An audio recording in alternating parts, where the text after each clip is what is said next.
Hello friends, welcome to my YouTube channel. और आज हम आए हैं अपने लीडिंग केस लॉ सीरीज़ के एक नए केस के साथ। और बहुत ही इंटरेस्टिंग केस है। केस का नाम है CIT versus Amitabh Bachchan, decided by supreme court of India in the year 2016।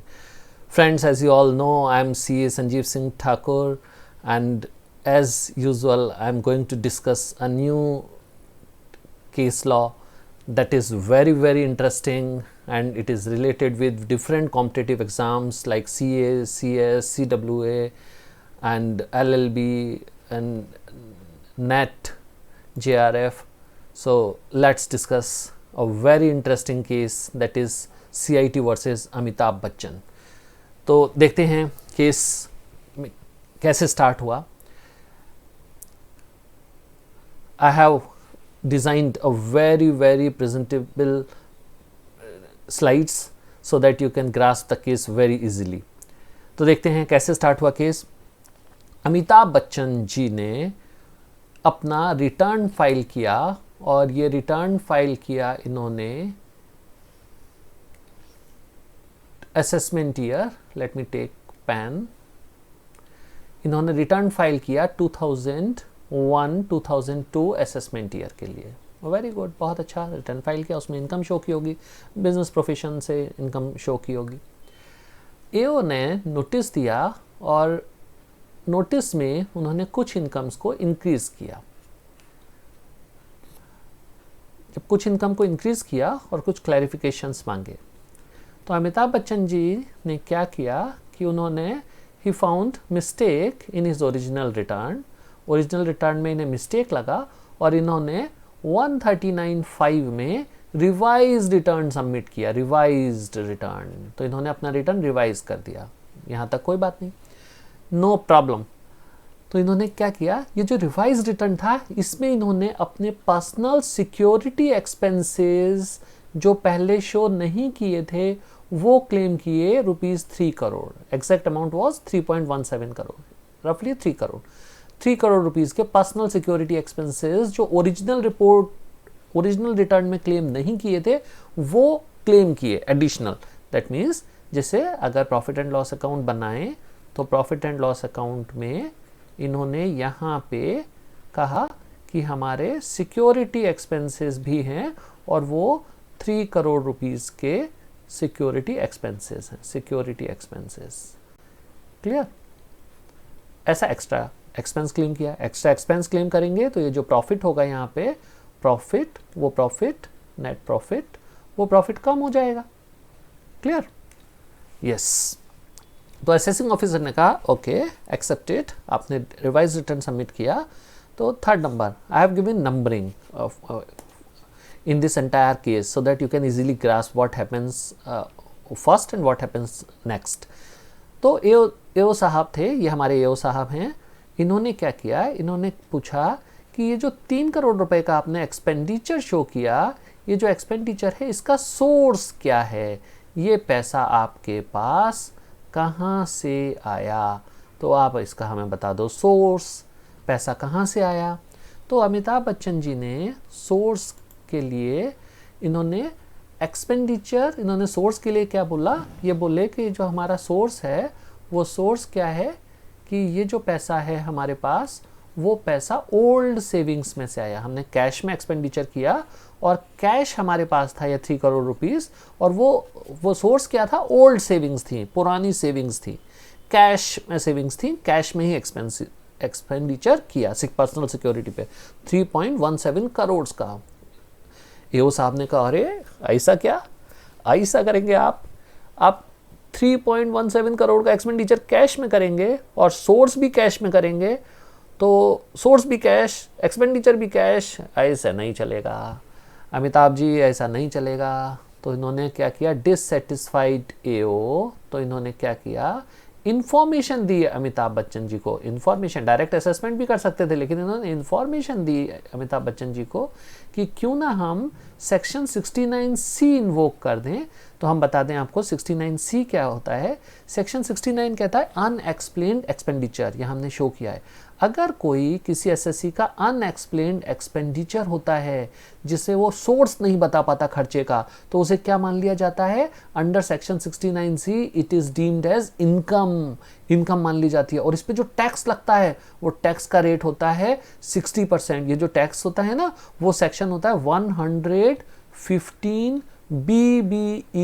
BBE।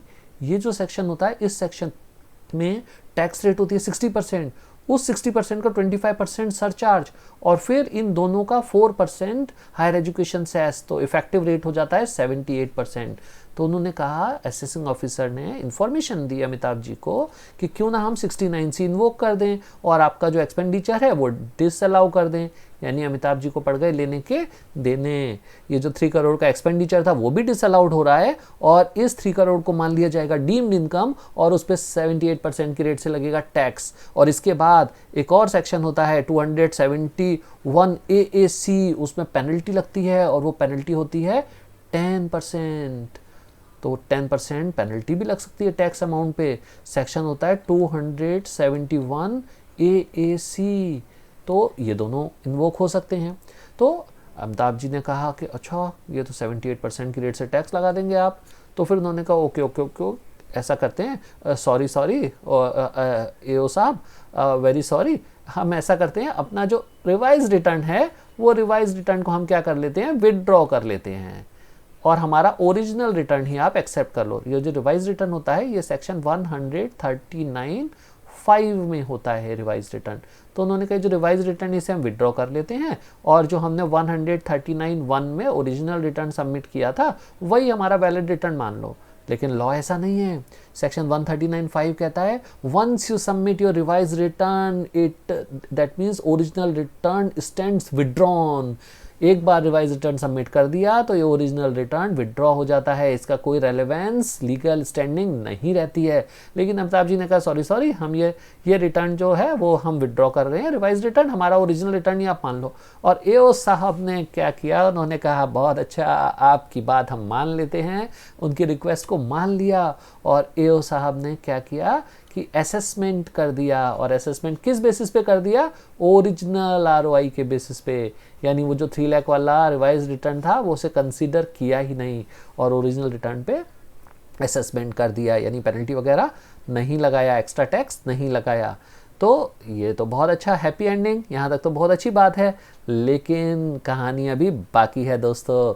तो आगे क्या हुआ, आगे आए कमिश्नर साहब। ये जो बैठे हुए हैं ना ये कमिश्नर साहब हैं, इनकम टैक्स कमिश्नर यानी CIT, commissioner of income tax. और इनके सामने मॉनिटर है ना, तो ये अपने सारे असेसिंग ऑफिसर्स के एक्टिविटीज़ को वॉच करते रहते हैं, देखते रहते हैं, सर्वेलांस पे रखते हैं, स्क्रूटनाइज करते हैं, देखते रहते हैं कि वो क्या कर रहे हैं। तो इन्होंने देखा AO साहब ने ऐसा किया तो फिर इन्होंने कहा कि हम भी कुछ करेंगे। और इन्होंने क्या किया, इन्होंने सेक्शन 263 में, लेट मी टेक पेन, इन्होंने क्या किया 263 में कमिश्नर को एक पावर होती है, उसे कहते हैं रिविजनरी पावर। रिविजनरी पावर तो ये क्या कर सकते हैं, ये AO के डिसीजन को, AO ने ऑर्डर किया, असेसिंग ऑफिसर ने, उस असेसिंग ऑफिसर के ऑर्डर को CIT commissioner of income tax revise कर सकते हैं। कब रिवाइज कर सकते हैं, 2 रीजंस हों, वो 2 रीजन होना ज़रूरी है। तो अगर AO का ऑर्डर एरोनियस है और वो prejudicial to the interest of revenue है, यानी कि वो उससे टैक्स का नुकसान हो रहा है, गवर्नमेंट को रेवेन्यू का नुकसान हो रहा है, इनकम टैक्स डिपार्टमेंट को रेवेन्यू का नुकसान हो रहा है, और वो ऑर्डर एरोनियस भी है, एंड है बीच में, दोनों बातें अगर हैं तो ये जो कमिश्नर साहब हैं ये रिवाइज कर सकते हैं AO के ऑर्डर को। तो इन्होंने क्या किया, इन्होंने शो कॉज नोटिस इशू किया। SCN मतलब शो कॉज नोटिस। इन्होंने शो कॉज नोटिस इशू किया अमिताभ जी को कि क्यों ना आपके अगेंस्ट हम ये जो सेक्शन 69C था वो क्यों ना 69C इन्वोक कर दें। तो अमिताभ जी ने कहा, अपना केस को रिप्रेजेंट किया। तो इनके जो काउंसिल थे वो काउंसिल के थ्रू रिप्रेजेंट किया और इन्होंने इन्हें OBH प्रॉपर दिया। OBH होता है अपॉर्चुनिटी ऑफ बीइंग हर्ड। तो 5-6 मीटिंग्स हुई इनकी और 5-6 टाइम्स ये आए इनके काउंसिल और कमिश्नर में डिस्कशन हुआ। इन्होंने अपना केस रिप्रेजेंट किया। तो क्योंकि काउंसिल ने रिप्रेजेंट किया और ये कमिश्नर साहब ने डेट्स भी रिकॉर्ड की, पहली मीटिंग में आप आए, दूसरी मीटिंग में आए, तीसरी में क्या हुआ, ये प्रोसीडिंग्स भी इन्होंने नोट की सारी, तो इन्हें proper opportunity of being heard दिया।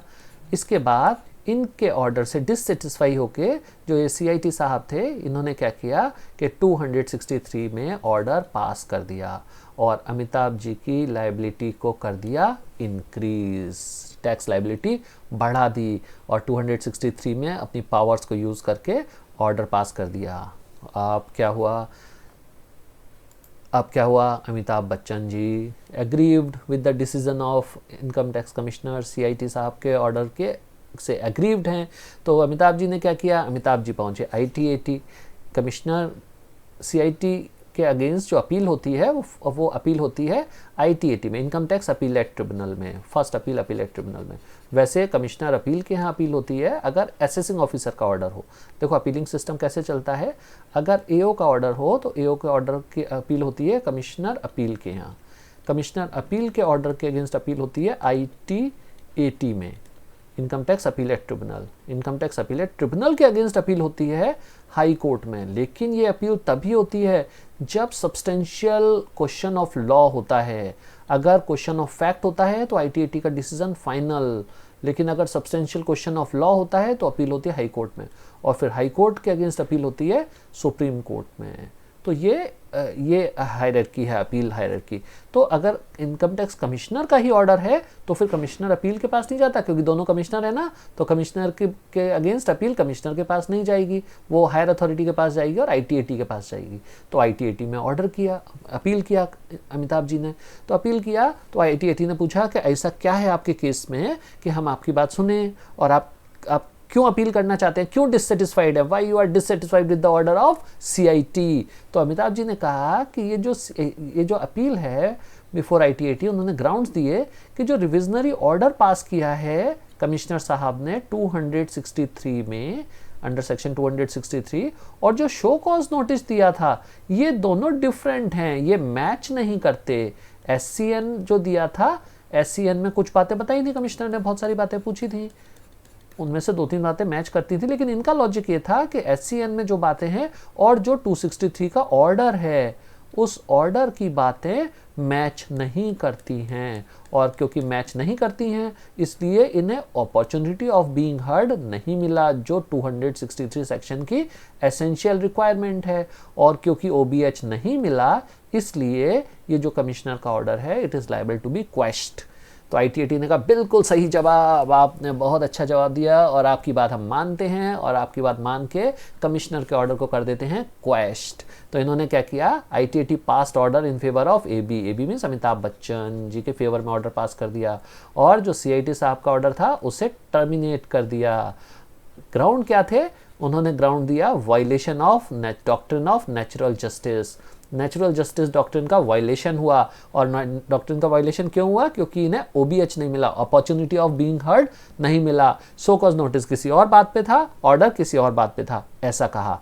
तो देखते हैं फिर आगे क्या होता है इस केस में। आगे केस में फिर आते हैं हाई कोर्ट। अब department aggrieved, department felt aggrieved with the decision of ITAT। तो डिपार्टमेंट ने मुंबई हाई कोर्ट में अपील की। तो मुंबई हाई कोर्ट में अपील की तो हाई कोर्ट ने पूछा कि आप बताओ अमिताभ जी से, revenue made appeal, revenue means income tax department ने अपील की। अब जब इनकम टैक्स डिपार्टमेंट ने अपील की तो उन्होंने अमिताभ जी से पूछा कि बताओ आपको क्या कहना है। रिस्पोंडेंट थे अमिताभ बच्चन, तो इन्होंने, ये अपीलेंट थे, income tax department was appellate and AB was respondent. तो इनसे पूछा तो इन्होंने कहा, AB ने कहा कि ये जो मैटर है ना, जो ITAT ने डिसाइड किया, इसमें कोई भी सब्सटेंशियल क्वेश्चन ऑफ लॉ नहीं है। तो इनके लॉयर ने बड़ा अच्छा लॉजिक ढूंढा, और वो ये लॉजिक ढूंढा कि कोई भी सब्सटेंशियल क्वेश्चन ऑफ लॉ नहीं है। तो क्या होता है, अगर कोई भी फैक्ट का मैटर होता है तो फैक्ट के मैटर पे ITAT का ऑर्डर फाइनल होता है, उसके अगेंस्ट अपील नहीं होती है। फैक्ट में ITAT का ऑर्डर फाइनल, कुछ नहीं हो सकता। और अगर सब्सटेंशियल क्वेश्चन ऑफ लॉ होता है, only when there is a substantial question of law, तभी आप अपील कर सकते हैं हाई कोर्ट में। तो हाई कोर्ट ने कहा बिल्कुल सही जवाब अमिताभ जी आपका, और क्योंकि इस केस में कोई भी सब्सटेंशियल क्वेश्चन ऑफ लॉ नहीं है इसलिए ये ITAT का डिसीजन फाइनल है और high court has no authority to discuss this case. तो उन्होंने एडमिट ही नहीं किया और revenue made appeal to high court against the order of ITAT। तो हाई कोर्ट ने ऑर्डर क्या किया, in favour of Amitabh Bachchan, यानी जो ITAT का ऑर्डर था उस ऑर्डर को ही उन्होंने कैरी किया। फिर देखते हैं क्या हुआ केस में आगे। अब केस में आया supreme court of India, the apex court of India. सबसे जो हाईएस्ट कोर्ट है वो क्या है, it is supreme court, apex court. तो सुप्रीम कोर्ट में रेवेन्यू ने अपील की, revenue felt agree with the decision of honourable high court, then the revenue means Department of Income Tax made appeal before the Honorable Supreme Court। तो supreme court में जब appeal की तो appeal में supreme court का observation क्या था वो देखते हैं।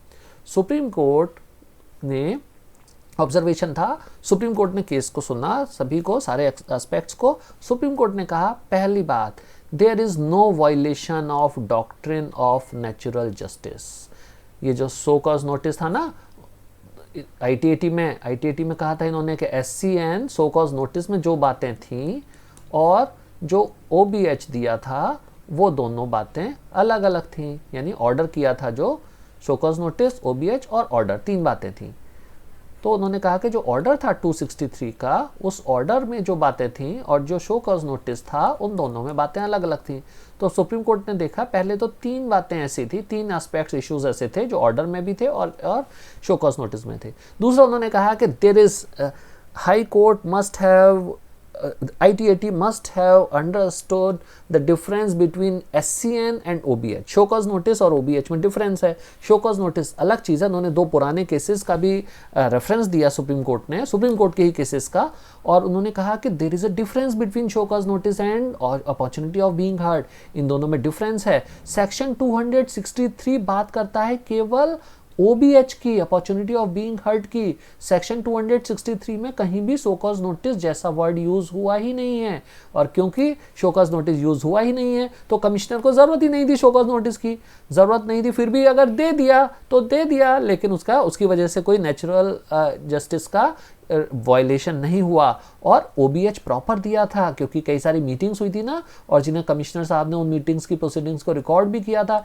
इसका मतलब जब अमिताभ बच्चन के एजेंट गए, काउंसिल गए और वहाँ उन्होंने रिप्रेजेंट किया केस, इसका मतलब अपॉर्चुनिटी तो दी थी, और अपॉर्चुनिटी पूरी दी थी अपना केस को सुनने की, तो वायलेशन नहीं हुआ, पहली बात। दूसरा, section 263 does not require show cause notice, it only requires OBH। तो ये सेक्शन 263 में SCN की जरूरत होती ही नहीं है, केवल OBH की जरूरत होती है, और OBH दिया था, तो नेचुरल जस्टिस का वायलेशन नहीं हुआ। दूसरा, CIT को एक सुप्रीम कोर्ट ने ऑब्जर्व किया कि there is no question of doubt, there is no doubt regarding 2 things which are required under section 263. One is the order of AO was erroneous and second the order was prejudicial to the interest of revenue। तो supreme court ने कहा ये दोनों बातें तो हैं, AO का order erroneous है, बिल्कुल है, और प्रिजुडिशियल टू द रेवेन्यू है, गवर्नमेंट को टैक्स का नुकसान हो रहा है, यस हो रहा है, दोनों बातें हैं। तो जब ये दोनों बातें हैं और कमिश्नर को राइट है, अथॉरिटी है 263 में, और उन्होंने अपनी अथॉरिटी, अपने राइट को, पावर को यूज़ किया, तो पावर को यूज़ करके डिसीजन दिया, तो वो डिसीजन बिल्कुल वैलिड था। तो सुप्रीम कोर्ट ने क्या कहा, कमिश्नर साहब का डिसीजन, जो CIT का डिसीजन था, वो डिसीजन बिल्कुल वैलिड था, और उन्होंने जो इंक्रीज लाइबिलिटी टैक्स इंक्रीज कर दिया था अमिताभ जी का, तो वो टैक्स उन्हें पे करना पड़ेगा। तो ऑर्डर क्या हुआ, आया सुप्रीम कोर्ट का final, CIT revision order under section 263 was valid, यानी कमिश्नर साहब का ऑर्डर बिल्कुल वैलिड था। तो ये था बहुत interesting case, CIT versus Amitabh Bachchan. और अगर ऐसे ही इंटरेस्टिंग केसेस आप सुनना चाहते हैं तो आप मैसेज में लिख सकते हैं कौन से केसेस सुनना चाहते हैं, और डिफरेंट टॉपिक्स पे हम तो केसेस लाते ही रहते हैं। और इसी तरह के नए वीडियोस में फिर मुलाकात होगी एक नए बहुत इंटरेस्टिंग केस के साथ। आप लोगों ने, जिन्होंने चैनल को अभी तक सब्सक्राइब नहीं किया है, लाइक नहीं किया है, अगर ये वीडियो अच्छा लगा तो चैनल को सब्सक्राइब करें, लाइक करें, कमेंट करें, शेयर करें। और इसी के साथ फिर मुलाकात होगी, तब तक के लिए जय हिंद, जय भारत।